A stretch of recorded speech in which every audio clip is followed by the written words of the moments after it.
ഞാൻ ഇന്നിവിടെ വന്നിരിക്കുന്നത് മറ്റൊരു മോഹൻലാൽ ചലച്ചിത്രത്തിൻ്റെ റിവ്യൂ ആയിട്ടാണ്. ബാലേട്ടൻ 2003 റിലീസ് ചെയ്ത ബാലേട്ടൻ എന്ന മലയാള ചലച്ചിത്രം. അതൊന്ന് പരിശോധിക്കുകയാണെങ്കിൽ വളരെ രസകരമായ അനുഭവത്തിലൂടെ നമുക്ക് കടന്നു പോകുവാൻ കഴിയും. ഇതിൻ്റെ സംവിധാനം നിർവഹിച്ചിരിക്കുന്നത് VM വിനു. മോഹൻലാൽ അത്താണിപ്പറമ്പിൽ ബാലചന്ദ്രൻ എന്ന കഥാപാത്രത്തെയാണിതിൽ അവതരിപ്പിച്ചിരിക്കുന്നത്. അത്താണിപ്പറമ്പിൽ ബാലചന്ദ്രൻ്റെ ഭാര്യയായി വേഷം ചെയ്തിരിക്കുന്നത് ദേവയാനി. രാധിക എന്ന കഥാപാത്രത്തെയാണവർ അവതരിപ്പിച്ചിരിക്കുന്നത്. നെടുമുടി വേണു, അത്താണിപ്പറമ്പിൽ ബാലചന്ദ്രൻ്റെ അച്ഛൻ, ഒരു റിട്ടയേർഡ് ഉദ്യോഗസ്ഥനായി നെടുമുടി വേണു അഭിനയിച്ചിരിക്കുന്നു. അതുപോലെ തന്നെ ബാലചന്ദ്രൻ്റെ ഇളയ സഹോദരനായി സുധീഷ് വേഷം ചെയ്തിരിക്കുന്നു. അതുപോലെ തന്നെ ഇതിലെ ഒരു വില്ലൻ കഥാപാത്രമായി നന്നായി തൻ്റെ റോൾ വിജയിപ്പിച്ച ഒരു കഥാപാത്രമാണ്, അല്ലെങ്കിൽ ഒരു നടനാണ് റിയാസ് ഖാൻ. അതുപോലെ തന്നെ ജഗതി ശ്രീകുമാർ, KK പിഷാരടി. അദ്ദേഹം ഒരു സ്വർണം പണയം വെച്ച് പൈസയൊക്കെ വായ്പയ്ക്ക് എടുക്കുന്ന ഒരു സ്ഥാപനം നടത്തുന്നു. അതുപോലെ തന്നെ ബാലചന്ദ്രൻ്റെ സുഹൃത്തായിട്ട് വേഷം ചെയ്തിരിക്കുന്നു ഹരിശ്രീ അശോകൻ. മണികണ്ഠൻ എന്ന കഥാപാത്രത്തെയാണ് ഹരിശ്രീ അവതരിപ്പിച്ചിരിക്കുന്നത്. അതുപോലെ മറ്റൊരു നല്ല മികച്ച കഥാപാത്രമാണ് ഇന്നസെൻറ്റ്. അച്ചുമാമ എന്ന കഥാപാത്രത്തെ അഭിനയിച്ചിരിക്കുന്നു. നിത്യദാസ്, ബാലചന്ദ്രൻ്റെ അച്ഛന് മറ്റൊരു ഭാര്യയിലുണ്ടായ മകൾ ആയി നിത്യദാസ് വേഷം ചെയ്തിരിക്കുന്നു. കഥാപാത്രം ദേവകി. ദേവകി എന്ന കഥാപാത്രത്തെയാണ് നിത്യദാസ് അവതരിപ്പിച്ചിരിക്കുന്നത്. അതുപോലെ ഇന്ദ്രൻസ്, കലാഭവൻ മണി ഇന്ദ്രൻസ് കോയ എന്ന കഥാപാത്രത്തെ അവതരിപ്പിച്ചിരിക്കുന്നു. കലാഭവൻ മണി മുസ്തഫ എന്ന കഥാപാത്രത്തെ അവതരിപ്പിച്ചിരിക്കുന്നു. ഭവാനി, ഇതിൽ ദേവകിയുടെ അമ്മയായി വേഷം ചെയ്തിരിക്കുന്നു ഭവാനി. അതുപോലെ 2 മികച്ച ബാലതാരങ്ങൾ തന്നെ ഇതിൽ അഭിനയിച്ചിരിക്കുന്നു. ബാലചന്ദ്രൻ്റെയും രാധികയുടെയും മക്കളായിട്ട് 2 കുട്ടികൾ ഇതിൽ അഭിനയിച്ചിരിക്കുന്നു. വിദ്യ, ആര്യ എന്നീ 2 കഥാപാത്രങ്ങളെയാണ് ഈ കുട്ടികൾ അവതരിപ്പിച്ചിരിക്കുന്നത്.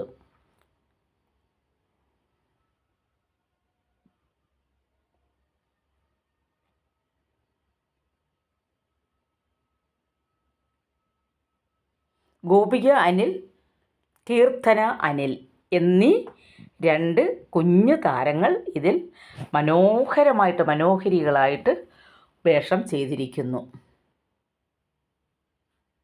ഇതിലെ ഗാനങ്ങൾ സംഗീതം നിർവഹിച്ചിരിക്കുന്നത് M ജയചന്ദ്രൻ. ഈ സിനിമയ്ക്ക് Kerala film critics association award ലഭിച്ചിട്ടുണ്ട്. അതായത് ദ ബെസ്റ്റ് പോപ്പുലർ ഫിലിം എന്ന ചിത്രത്തിന് ആ വർഷത്തെ അവാർഡ് ലഭിച്ചു. ഇന്നലെ എൻ്റെ നെഞ്ചിലെ കുഞ്ഞു മൺവിളക്കോതിയില്ലേ, കാറ്റൻ മൺവിളക്കോതിയില്ലേ. ഈ ഗാനം ഗിരീഷ് പുത്തഞ്ചേരി എഴുതി M ജയചന്ദ്രൻ സംഗീതം നിർവഹിച്ചിരിക്കുന്നു. KJ യേശുദാസ് ഗാനം ആലപിച്ചിരിക്കുന്നു. ബാലചന്ദ്രൻ്റെ കുഞ്ഞിലെയുള്ള അച്ഛനുമായിട്ടുള്ള ഓർമ്മകൾ പങ്കുവയ്ക്കുന്ന ഒരു ഗാനമാണിത്. അച്ഛൻ്റെ അപ്രതീക്ഷിതമായിട്ടുള്ള അച്ഛൻ്റെ മരണത്തിന് ശേഷം അദ്ദേഹം ഓർക്കുന്ന ഗാനമാണിത്.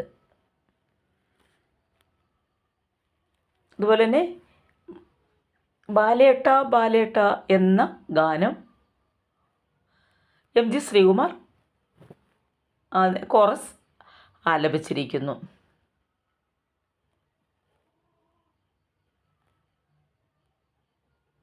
കറുകറുത്തൊരു എന്ന് തുടങ്ങുന്ന ഗാനത്തിന് സംഗീതം M ജയചന്ദ്രൻ നിർവഹിച്ചിരിക്കുന്നു. ഗാനരചന ഗിരീഷ് പുത്തഞ്ചേരി.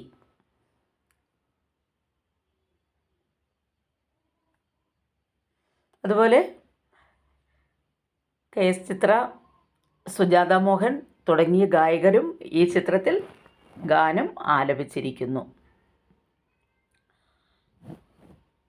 സുധ ലക്ഷ്മി എന്ന കഥാപാത്രത്തെ അവതരിപ്പിച്ചിരിക്കുന്നു. അതായത് ബാലചന്ദ്രൻ്റെ അമ്മയായി സുധ എന്ന നടിയാണ് വേഷം ചെയ്തിരിക്കുന്നത്.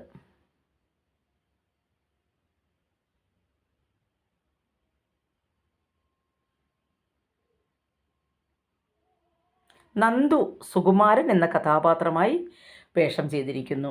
ഇത് മികച്ച ഛായാഗ്രഹണം കൊണ്ടും അഭിനയ ശൈലി കൊണ്ടും മികച്ച സംഗീതം, മികച്ച ആലാപനം, ജനശ്രദ്ധ, പോപ്പുലാരിറ്റി ഇതെല്ലാം നേടിയ ഒരു ചിത്രമായിരുന്നു 2003 ബ്ലോക്ക് ബസ്റ്റർ എന്ന ചിത്രം. അത് 200 ദിവസത്തിലധികം തിയേറ്ററുകൾ നിറഞ്ഞോടുകയുണ്ടായി ഈ ബെസ്റ്റ് ഫിലിം.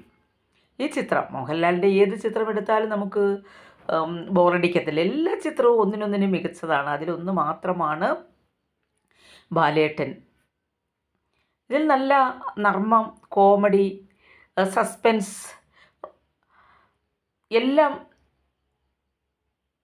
നല്ല കുടുംബ പശ്ചാത്തലത്തിൽ എടുത്തിട്ടുള്ള നല്ല ഒരു കുടുംബ ചിത്രം തന്നെയാണ് ബാലേട്ടൻ എന്ന മലയാള ചലച്ചിത്രം. 200 ദിവസത്തിലധികം ഇത് തിയേറ്ററുകളിൽ നിറഞ്ഞോടുകയുണ്ടായി. അതിൽ നിന്നും അറിയാമല്ലോ ഈ ചിത്രത്തിൻ്റെ സ്വീകാര്യത എന്തുമാത്രം ഉണ്ടായിരുന്നു. എല്ലാ വിഭാഗത്തിൽപ്പെട്ട ആസ്വാദകരും ഈ സിനിമ അവരുടെ നെഞ്ചിലേറ്റുകയുണ്ടായി. അങ്ങനെ അത്ര വിലപ്പെട്ട ഒരു മഹത്തായ മനോഹരമായ ഒരു ചിത്രമായിരുന്നു ബാലേട്ടൻ. അതായത് ഇനി ഇതിലെ ഒരു ഇതിവൃത്തം, കഥ, പ്ലോട്ടിലേക്ക് കടക്കുകയാണെങ്കിൽ ബാലചന്ദ്രൻ സ്വന്തം നാടിനു വേണ്ടി അല്ലെങ്കിൽ കൂട്ടുകാർക്ക് വേണ്ടി ചില ത്യാഗങ്ങളൊക്കെ ചെയ്യുന്നു. മറ്റുള്ളവരൊക്കെ എന്തു പറഞ്ഞാലും അവർക്ക് വേണ്ട കാര്യങ്ങളൊക്കെ ചെയ്തു കൊടുക്കുന്ന ഒരാളാണ് ബാലചന്ദ്രൻ. പക്ഷേ അങ്ങനെ ചെയ്തു കൊടുക്കുന്നത് കാരണം ബാലചന്ദ്രന് ഒരു നിൽക്കക്കള്ളിയില്ല എന്ന് വേണം പറയാൻ. ബാലചന്ദ്രൻ തമ്പി ഇങ്ങനെ ഓടുകയാണ്, പെട്ടെന്ന് ഇങ്ങനെ ഓടിക്കൊണ്ടിരിക്കുകയാണ്. അതാണ് ഈ കഥയിൽ ബാലേട്ട എന്ന് പറഞ്ഞുകൊണ്ട് ഇങ്ങനെ പോകും. ബാലേട്ടൻ ഇങ്ങനെ ഓടുന്ന സീനുകളൊക്കെയാണ് ഇതിൽ എടുത്ത് നമുക്ക് കാണിക്കുന്നത്. കാണാൻ കഴിയും. വളരെ കോമഡി രംഗങ്ങളാണിതിൽ ചിത്രീകരിച്ചിരിക്കുന്നത്. ഈ കുട്ടികളാണെങ്കിൽ വളരെ മനോഹരമായിട്ട് വേഷപ്പകർച്ച ചെയ്തിരിക്കുന്നു. കണ്ടില്ലേ, എല്ലാ താരങ്ങളും ഒന്നിനൊന്നിനും മെച്ചപ്പെട്ട ഒരു അഭിനയ മുഹൂർത്തങ്ങൾ അണിയിച്ചൊരുക്കിയിരിക്കുന്നു. അതായത് ബാലചന്ദ്രന് ഭാരിച്ച ഉത്തരവാദിത്വമാണുള്ളത്. വീട്ടുകാരി ഒന്നും നോക്കുവാനുള്ള സമയമില്ല.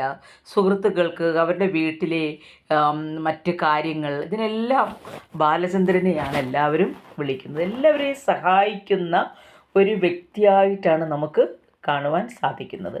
എല്ലാവരെയും സഹായിച്ച് അവസാനം സ്വന്തം വീട്ടിൽ നിന്നും പുറത്താകേണ്ടി വന്ന ഒരാളായിട്ടാണ് ഇദ്ദേഹത്തെ കാണുവാൻ കഴിയുന്നത്.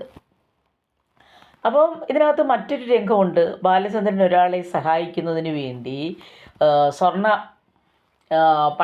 പണയം, അതായത് പിഷാരടി സ്വർണ്ണ പണയം നടത്തുന്ന സ്ഥാപനം, അവിടെ ചെന്നിട്ട് അദ്ദേഹത്തെ എങ്ങനെയെങ്കിലും, അദ്ദേഹത്തിൻ്റെ കയ്യിലുള്ള ഒരുപാട് ആഭരണങ്ങളൊക്കെ ഉണ്ട്, അതൊക്കെ അദ്ദേഹത്തെ സോപ്പിട്ട് ഹരിശ്രീയും ഒക്കെ ചേർന്ന് ഊരിയെടുക്കുന്ന ഒരു രംഗം നമ്മളെല്ലാം ചിരിപ്പിച്ച ഒരു വലിയ രംഗമായിരുന്നു അത്.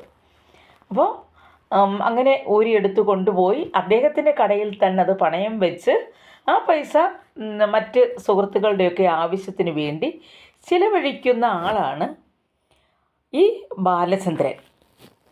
അപ്പോൾ അങ്ങനെ ഇരിക്കുന്ന ഒരു ദിവസം അപ്രതീക്ഷിതമായിട്ട് സ്വന്തം അച്ഛൻ പെട്ടെന്ന് മരിക്കുന്നു. അതോടുകൂടി അദ്ദേഹത്തിൻ്റെ ആശ്രയം നഷ്ടപ്പെടുകയാണ്. അപ്പോൾ ബാലചന്ദ്രൻ അത്താണിപ്പറമ്പിൽ ബാലചന്ദ്രനെ ഏറ്റവും കൂടുതൽ മനസ്സിലാക്കിയിട്ടുള്ളത് സ്വന്തം പിതാവാണ്, അച്ഛനാണ്. മോൻ്റെ എല്ലാ കള്ളത്തരങ്ങൾക്കും കൂട്ടു നിൽക്കുന്ന അച്ഛൻ. എല്ലാം മനസ്സിലാകുന്നുണ്ട്. അച്ഛന് പ്രൊവിഡൻറ്റ് ഫണ്ട് PF ഒക്കെ കിട്ടുമ്പോൾ അതെല്ലാം ഇദ്ദേഹം ഇഞ്ഞ് കൈക്കലാക്കും. സ്വന്തം ആവശ്യത്തിനല്ല, നാട്ടുകാരെയൊക്കെ സഹായിക്കുന്നതിന് വേണ്ടി. അപ്പം PFന് അദ്ദേഹം ഒരു പേരിട്ടു. പ്രൊവിഡൻറ്റ് ഫണ്ടല്ല, പുത്രൻ്റെ ഫണ്ട് എന്നാണ് അദ്ദേഹം അതിനെ പോലും പേരിട്ട് വിളിക്കുന്നത്. അങ്ങനെ വളരെ നർമ്മ മുഹൂർത്തങ്ങൾ കോർത്തിണക്കിക്കൊണ്ട് പോകുന്നു ചിത്രം. അങ്ങനെ അപ്രതീക്ഷിതമായിട്ട് അച്ഛൻ മരിക്കുന്നു. അച്ഛൻ മരിക്കുന്ന സമയം അച്ഛൻ മകനോട് ഒരു വിവരം പറയുന്നുണ്ട്.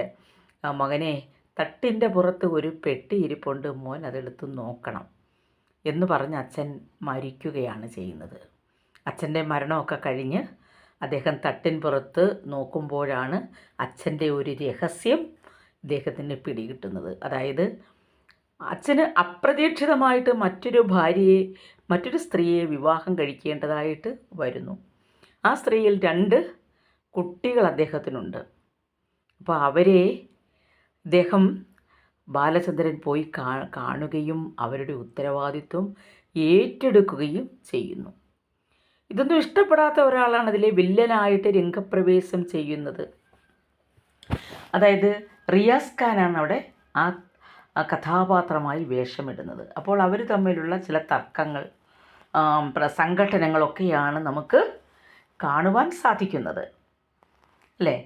അപ്പോൾ എങ്ങനെയെങ്കിലും അവരിലെ 2 പെൺകുട്ടികളിൽ മൂത്ത കുട്ടിയുടെ വിവാഹം ബാലചന്ദ്രൻ വീടിൻ്റെ പ്രമാണം അമ്മയോട് പോലും പറയാതെ മോഷ്ടിച്ചു കൊണ്ടുപോയി പണയം വെച്ച് മകളുടെ വിവാഹം നടത്തുന്നു. ഇളയ അനുജത്തിയെ മെഡിസിന് അഡ്മിഷൻ കിട്ടി അതിന് പഠിക്കാനായിട്ട് പോവുകയാണ്. വേണ്ട സഹായങ്ങളെല്ലാം ചെയ്യുന്നു. ഈ കുട്ടിയുമായിട്ട് നടക്കുന്ന രംഗങ്ങൾ ഇദ്ദേഹത്തിൻ്റെ അനുജൻ സുധീഷ് ആയിട്ട് വേഷം ചെയ്യുന്ന സുധീഷ് എന്ന സഹോദരൻ, സുധീഷാണ് വേഷം ചെയ്യുന്നത്, സഹോദരൻ കാണുകയും വീട്ടിൽ അറിയിക്കുകയും ഒക്കെ ചെയ്യുന്നു. ബാലചന്ദ്രനെ തെറ്റിദ്ധരിക്കുന്നു. കുടുംബം ഒന്നടങ്കം തെറ്റിദ്ധരിക്കുകയാണ് ചെയ്യുന്നത്. അപ്പോൾ കുടുംബത്തിലുണ്ടാകുന്ന മറ്റൊരു സ്ത്രീയുമായിട്ട് ബാലചന്ദ്രന് ബന്ധമുണ്ട് എന്ന് ഇവർ സംശയിക്കുന്നു. ഭാര്യയും ഒന്നും അദ്ദേഹത്തോട് മിണ്ടുന്നില്ല. അങ്ങനെ അദ്ദേഹത്തിന് നമ്മൾ കാണുന്നുണ്ട് ഭക്ഷണമൊക്കെ വിളമ്പിക്കൊടുക്കുന്നത് ഈ കുഞ്ഞുങ്ങളാണ്. അപ്പോൾ പറയുന്നുണ്ട്, എനിക്ക് ഈ 2 പെൺമക്കളുണ്ടായത് എന്ത് ഭാഗ്യമാണ് എന്ന്. കണ്ടില്ലേ, 2 കുട്ടികൾ, നല്ല സന്തുഷ്ട കുടുംബമായിരുന്നു. അപ്പോൾ അങ്ങനെ എല്ലാവരും, മക്കൾ പോലും അദ്ദേഹത്തെ ഇതിനകത്ത് ബാലേട്ട എന്നാണ് വിളിക്കുന്നത്. ബാലേട്ടൻ, ബാലേട്ട എന്നാണ് വിളിക്കുന്നത്. അപ്പോൾ അങ്ങനെ വീട്ടിലിങ്ങനെ പ്രശ്നം ഉണ്ടായിക്കൊണ്ടിരിക്കുമ്പോൾ ഇദ്ദേഹം ഒന്നും അച്ഛനെ മോശമാക്കുവാൻ ആഗ്രഹിക്കുന്നില്ല. അല്ലെങ്കിൽ അച്ഛൻ്റെ രഹസ്യം അമ്മയോട് പറഞ്ഞാൽ അമ്മ എന്തു ചെയ്യും, അമ്മ മരിക്കുമോ, അമ്മ എന്തു ചെയ്യും എന്ന് ഭയന്ന അമ്മയോട് ഈ വിവരം വീട്ടിലുള്ളവരോടോ സ്വന്തം ഭാര്യയോടോ സഹോദരനോടോ സഹോദരിയോടോ പോലും സുഹൃത്തുക്കളോട് ആരോടും തന്നെ ഈ വിവരം അദ്ദേഹം ഷെയർ ചെയ്യുന്നില്ല. അദ്ദേഹത്തിൻ്റെ ഹൃദയത്തിൽ ഇത് കൊണ്ടു നടന്ന് പിരിമുറുക്കം കൊണ്ടു നടന്ന് അദ്ദേഹം ഉരുകുകയാണ്.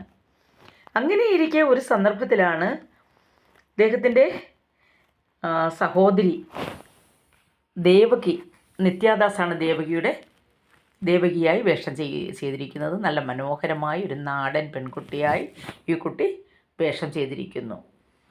ബാലചന്ദ്രൻ തിരക്കി സ്വന്തം തറവാട്ട് വീട്ടിൽ എത്തുന്നതാണ് ആ കഥയുടെ അവസാന രംഗമാണത്.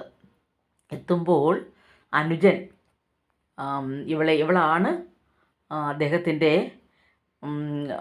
അവിഹിത അവിഹിത ബന്ധം ഈ കുട്ടിയുമായിട്ടാണുള്ളതെന്ന് പറഞ്ഞുകൊണ്ട് കുട്ടിയെ തല്ലിച്ചതയ്ക്കുകയാണ് ചെയ്യുന്നത്. കുട്ടി പറയുന്നു, എന്നെ കൊന്നാലും ശരി തന്നെ, ഞാനിന്ന് ബാലേട്ടനെ കണ്ടിട്ട് മാത്രമേ ഞാൻ പോകൂ എന്ന് പറഞ്ഞുകൊണ്ട് വാശി പിടിച്ചവിടെ നിന്ന് തല്ലുകൊള്ളുകയാണ്.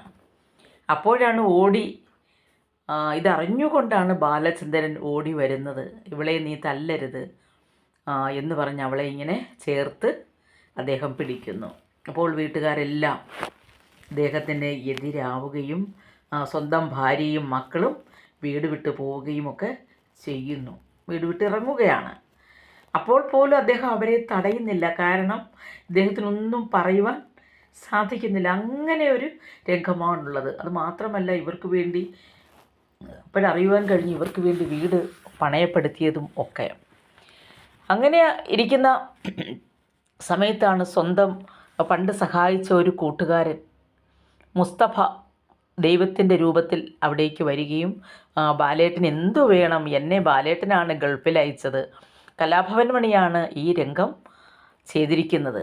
അപ്പോൾ പറയുകയാണ്, ബാലേട്ടന് എനിക്കുള്ളതെല്ലാം ഞാൻ ബാലേട്ടന് തരാം എന്ന് പറഞ്ഞുകൊണ്ട് പൈസ കൊടുക്കുന്നു. പ്രമാണം തിരിച്ചെടുക്കുവാനുള്ള അത്രയും ആവശ്യമായ പണം ഇദ്ദേഹത്തിന് കിട്ടുന്നു. അപ്പം ദൈവമാണ് നിന്നെ ഇവിടെ എത്തിച്ചത് എനിക്ക് അത്യാവശ്യമുള്ള സമയത്ത് എന്ന് പറഞ്ഞുകൊണ്ട് പ്രമാണം എടുത്തുകൊണ്ട് വരുമ്പോഴാണ് ഈ കുട്ടിയെ അനുജത്തിയെ തല്ലിച്ചതയ്ക്കുന്നത് കാണുന്നത്. അദ്ദേഹം തടയുന്നു.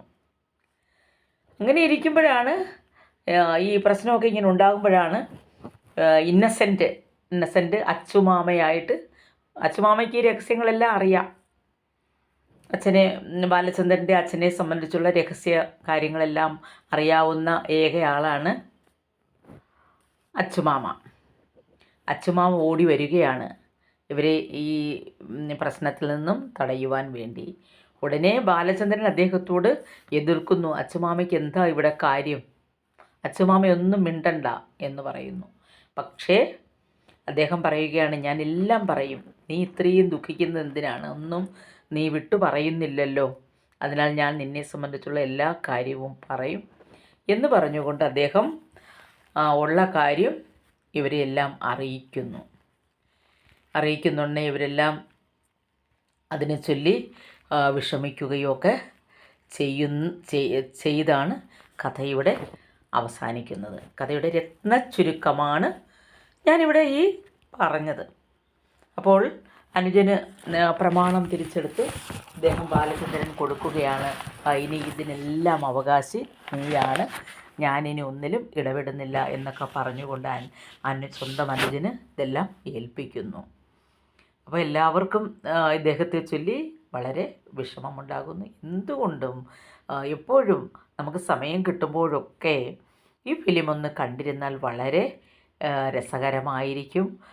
ഇതിൽ ഏറ്റവും മികച്ചതാണ് ഈ കുട്ടികളുടെ അഭിനയം, ദേവയാനിയുടെ അഭിനയം, അതുപോലെ തന്നെ ബാലചന്ദ്രൻ്റെ അമ്മയായിട്ട് അഭിനയിക്കുന്ന ആ അഭിനേത്രി, അതുപോലെ തന്നെ അച്ഛൻ നെടുമുടി വേണുവിൻ്റെ അഭിനയം, റിയാസ് ഖാൻ, എല്ലാവരും ഒന്നിനൊന്നിനും മെച്ചപ്പെട്ട അഭിനയം തന്നെയാണിവിടെ കാഴ്ചവെച്ചിരിക്കുന്നത്.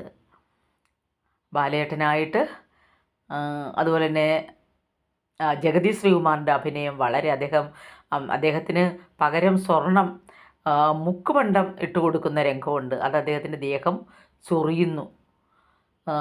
അദ്ദേഹത്തിൻ്റെ ചൊറിച്ചിലൊക്കെ അതൊക്കെ അദ്ദേഹം വളരെ തന്മയത്വത്തോടുകൂടി ജഗതിയല്ലേ അഭിനയിച്ചിരിക്കുന്നത്. എന്തുകൊണ്ടും ഈ ചിത്രം ബാലേട്ടൻ വളരെ മനോഹരമായിട്ടുള്ള ഒരു ചിത്രം തന്നെയായിരുന്നു. നമസ്കാരം.